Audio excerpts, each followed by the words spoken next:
Bitter rivals in the past, Benjamin Netanyahu and Avigdor Lieberman now joined forces to form what's being called the most right-wing government in Israeli history.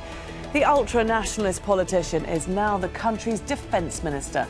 But what will that mean for Israel, both at home and abroad? This is Inside Story.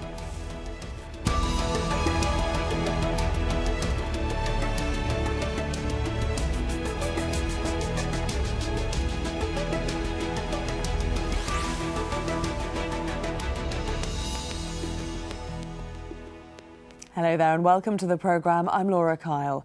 Israel's Prime Minister has expanded his coalition. It's the result of a deal between Benjamin Netanyahu and ultra-nationalist opposition leader Avigdor Lieberman. Lieberman is promising level-headed policy focused on Israel's security, but with a history of threats against the Palestinians, many are wondering if his new job as defence minister will end hopes for any future peace deal. Imtiaz Taya begins our show from West Jerusalem. After a week of political turmoil and charged negotiations, Prime Minister Benjamin Netanyahu announced the expansion of his coalition government. I believe the developments in the regions have created new challenges for us all. But I also believe that they've created new opportunities for peace. And I intend to seize those opportunities. A broader government, a more stable government, will make it easier to do so. The deal increases Netanyahu's slim majority of 61 to 66 in the 120-seat parliament. The new government, which is largely made up of ultra-nationalists and ultra-religious parties, is being described as the most right-wing in Israel's history. Well, I think the number one priority for Netanyahu right now is to stay in government. That's what's motivating him right now. He's got a very unstable government. He needs to bring in another political party. That's the first thing. As a result of the coalition deal, Israel gets a new defense minister, Avigdor Lieberman, who is one of Israel's most polarizing politicians. Over the years, he has made headlines for a series of incendiary comments, including calling for the bombing of Egypt's Aswan Dam, drowning Palestinian prisoners in the Dead Sea, and has repeatedly said there will never be a Palestinian state. Certainly, Lieberman's appointment will anger many, both on the left and on the Palestinian side, but as I said, we don't know exactly what he will do. As well as being a populist and a hawk, he is also a pragmatist and has showed that in some times. Avigdor Lieberman has been a member of parliament for 17 years and has held several ministerial positions, but his security experience is limited. He is now responsible for Israel's military and intelligence agencies and will oversee Israel's occupation of the Palestinian territories and the lives of the 4 million Palestinians living in them. In an apparent attempt to ease concerns about Avigdor Lieberman, Prime Minister Netanyahu has said his government remains committed to pursuing peace with the Palestinians. But given his new defense minister's past comments and hardline positions, few are convinced. Imtiaz Taya, Al Jazeera, West Jerusalem.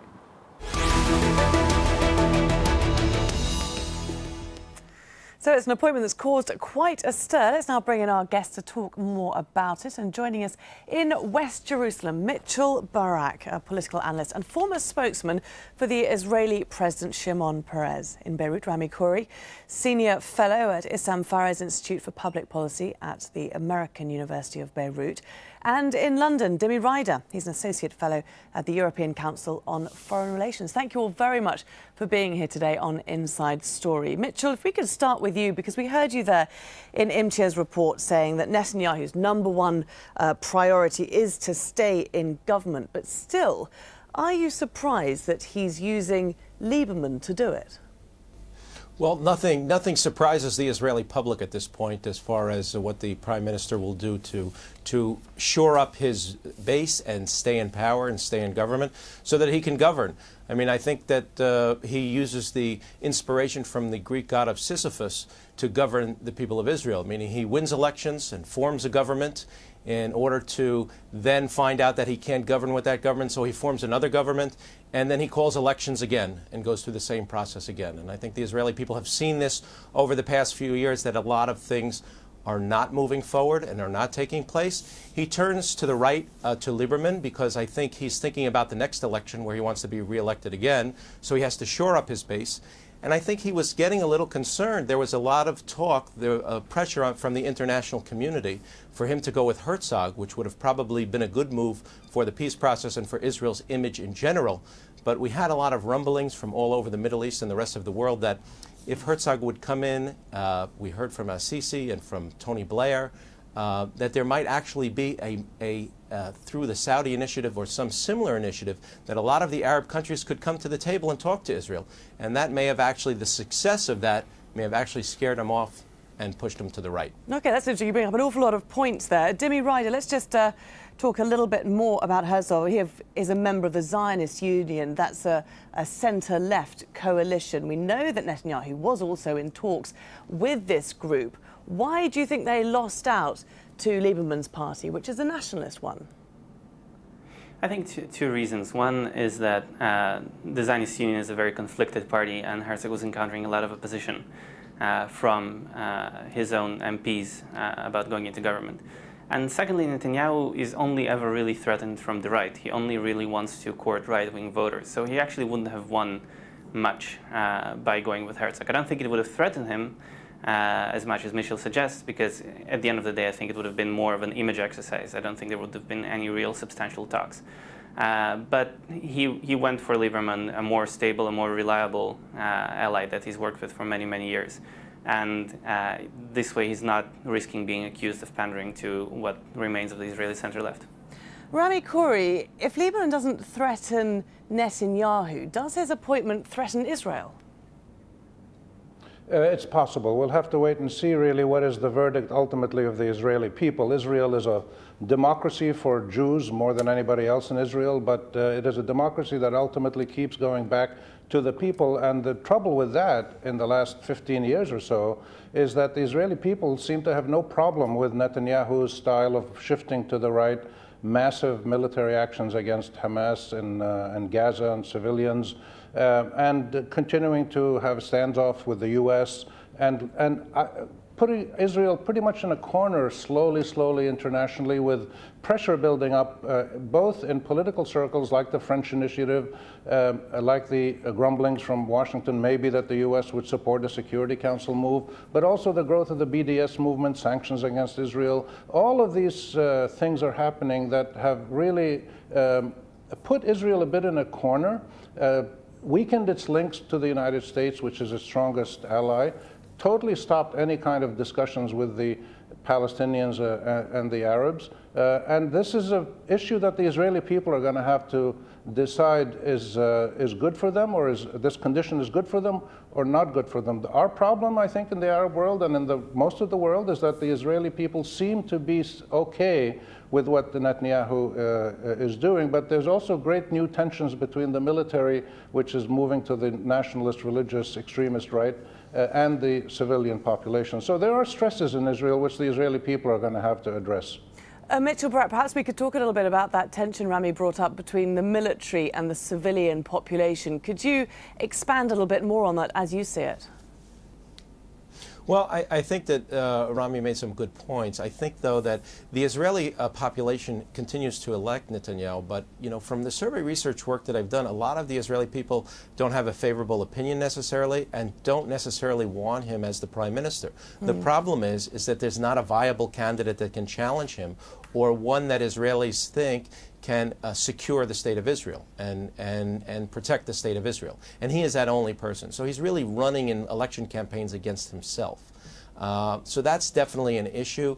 And until we see new leadership in Israel, it may be a long time before someone can really mount a challenge to him. So I would say that on that point. Regarding the tension between the military and the people, the military here is part of every Israeli, every Jewish Israeli and Druze Israelis that serve in the army. And there's a certain amount of not only respect, but they're held on a pedestal. And recently we've been going through a wave of terror here in Israel, where Israeli citizens are being attacked and knifed and so forth. And the right of center Israelis want a much stronger response to that, and they don't want the army shackled, let's say. So the debate has come up is how much can the army do, and it was how much can the army accomplish. under the prime minister. So I think there has been a tension because there's also been questioning sometimes of the army tactics. Are they within the bounds of the law? There's been a few issues that there's been a debate on. So that came up, and the fact that Ya'alon was not supporting the hard right Israeli view and actually came out in favor of open criticism or open questioning by some of the commanders to the moral fiber of the IDF was not something that Netanyahu wanted to entertain at this point. Dimi Rider, what kind of relationship do you think Lieberman, who hasn't had much experience in security affairs, what kind of relationship is he going to have with the army's top generals? I think it's very much an open question. In his previous most senior position as foreign minister, he had a very bad relationship with the Israeli diplomatic corps. At some junctures, it seemed almost as if Israel had two foreign policies, one from the minister and one from the professional diplomat. So there is every chance that he'll alienate the professional brass as much. And that won't be without precedent. When Barak was defense minister and there was Netanyahu and Barak were pushing towards the military option on Iran, the Israeli military resisted that and stalled it quite effectively. So I think that the hope in Israel is that even if Lieberman tries to make good on all his rhetoric over the years, he'll meet some opposition from the army. Okay, Rami, do you agree with that? Does that comfort you somewhat, that there will be some pushback from the army, from the systems that are in power, to this inflammatory rhetoric that we've heard from Lieberman? No, it doesn't really comfort me, because even if he's sidelined, the policies of the Israeli government, which have been supported by the Israeli people, continue to build settlements, to put thousands of Palestinians in jail, to have overkill reaction policies, to allow racist groups in Israel to work. So, no, it's not assuring at all. I think the reality probably is that Lieberman, as when he was foreign minister, is going to be sidelined, and he's not going to make huge existential decisions. Clearly, those are done by a security committee in the cabinet and other forces in Israel. But it's just the general tone of the whole drift of Israeli policy, really, that is the troubling aspect. If you look at the continued expansion of the settlements, the zero concessions for serious movement on the peace process, and Netanyahu keeps, he's using the public relations technique he learned as a young man in Philadelphia, which is, we want to go to Paris and sit with the Palestinians and talk face to face in a beautiful city. I mean, this is insulting to the international community, but it's his way of making people feel that things are going to keep moving in the right direction. The Israelis don't seem to have a big problem with it. The rest of the world does have a problem. The Arabs have a problem. And I just would remind everybody that the Arab-Israeli conflict, despite all the terrible things happening in the region today, the Arab-Israeli conflict remains the most radicalizing and destabilizing issue in the entire Middle East. It continues to drive problems and tensions and brittle states and all kinds of terrible things in the Arab world. There's a direct link. So solving the Arab-Israeli conflict is probably the best thing that can be done to starting to stabilize the region, to give the Israelis a secure, normal life, and to have the Palestinians have a secure, normal life.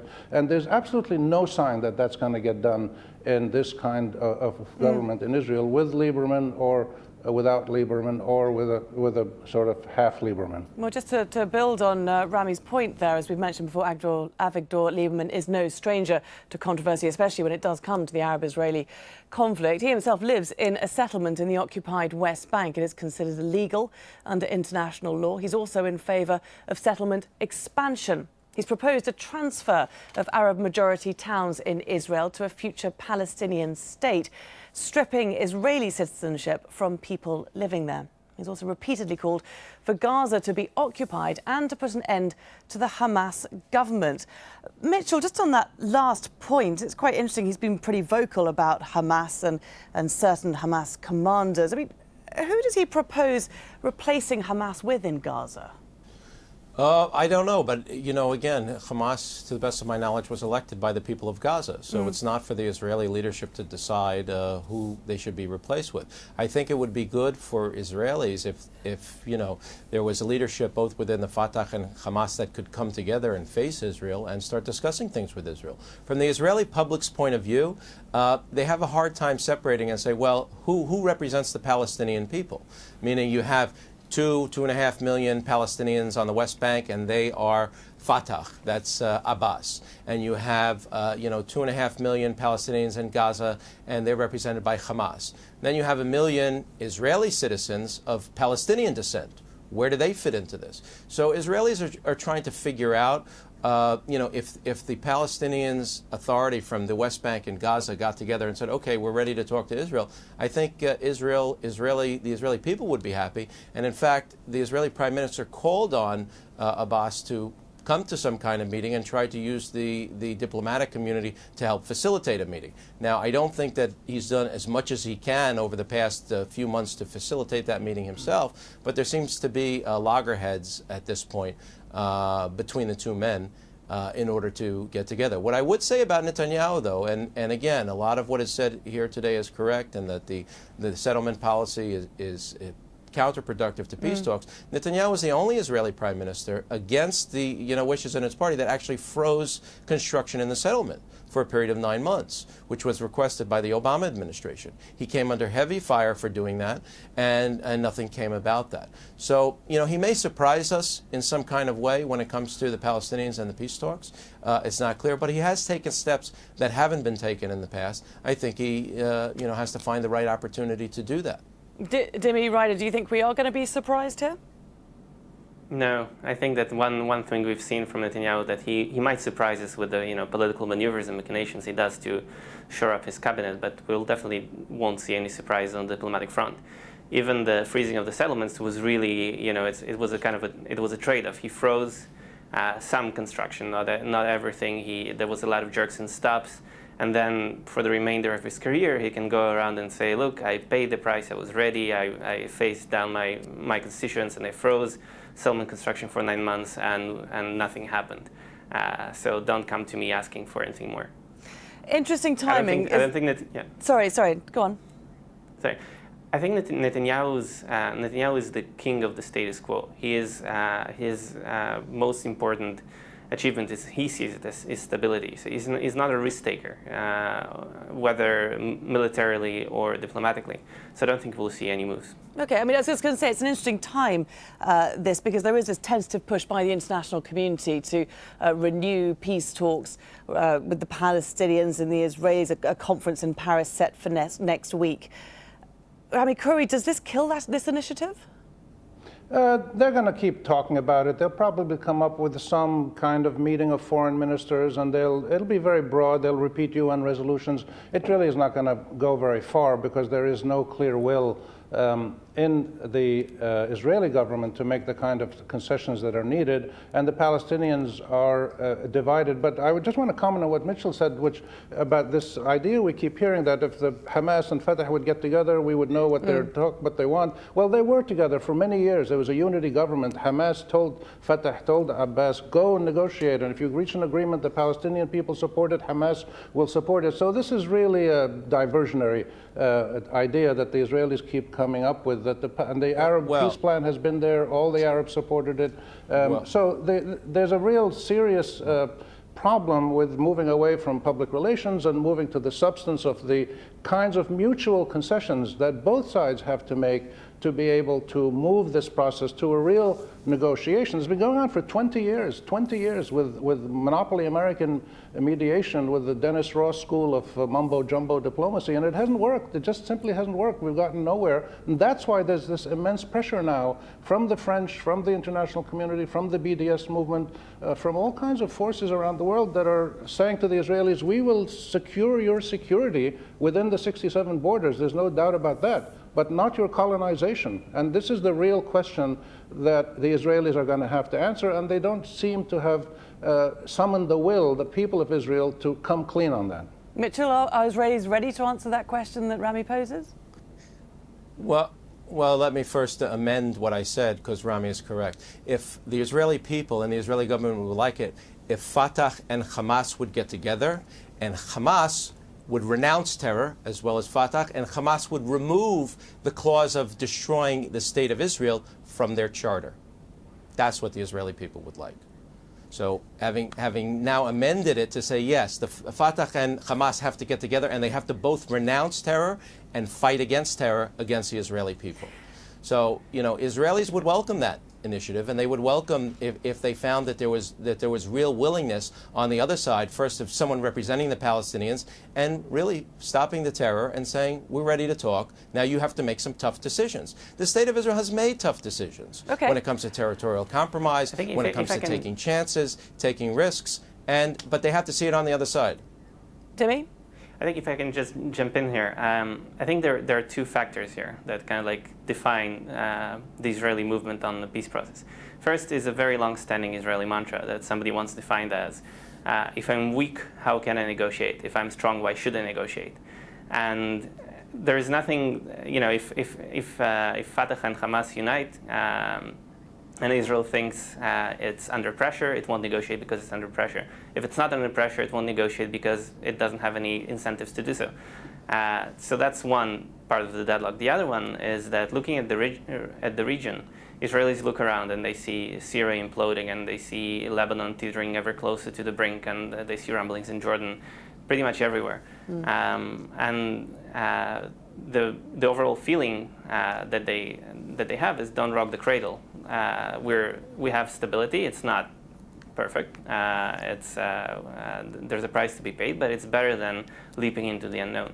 Now, obviously, again, going back to that same mantra, if the region stabilizes and everything is fine, the Israelis will say, well, you keep telling us that we have to negotiate before it's too late. We haven't negotiated, and we're here now, and we're going to survive. So I just don't see how anything Palestinians will do at this stage will really move Israel on the peace process. Okay, well, it looks like that we might be seeing movement from Israel, perhaps, with this appointment of Lieberman. I'm going to throw something else into the mix here.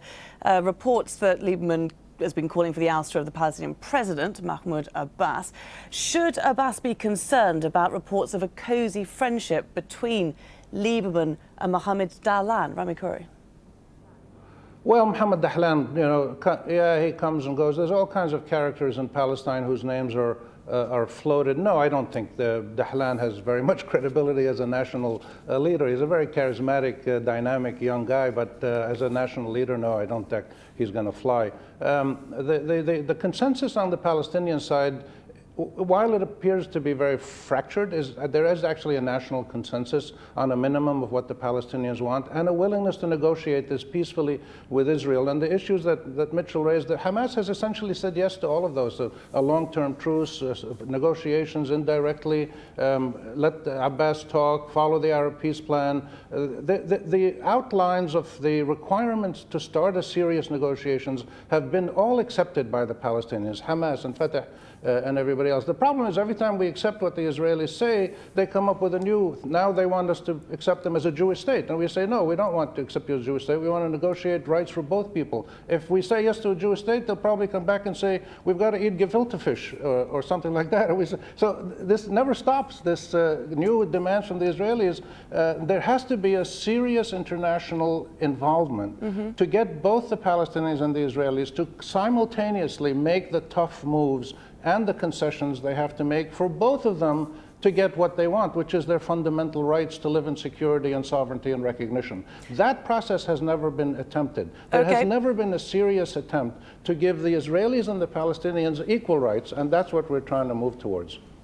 OK, gentlemen, there we are going to have to leave it for today. I'm rather feeling that the injection of Avigdor Lieberman has not changed the discussion at all. It is still business as usual in Israel and Israeli politics. But thank you all very much for joining us. Mitchell, Barak, Rami, Khouri and Dimi Rider. And thank you too very much for watching. You can see the programme again anytime by visiting our website. That's aljazeera.com. And for further discussion, go to our Facebook page. That's facebook.com/AJ Inside Story. You can also join the conversation on Twitter. Our handle is @AJ Inside Story. From me, Laura Kyle, and the whole team here, bye for now.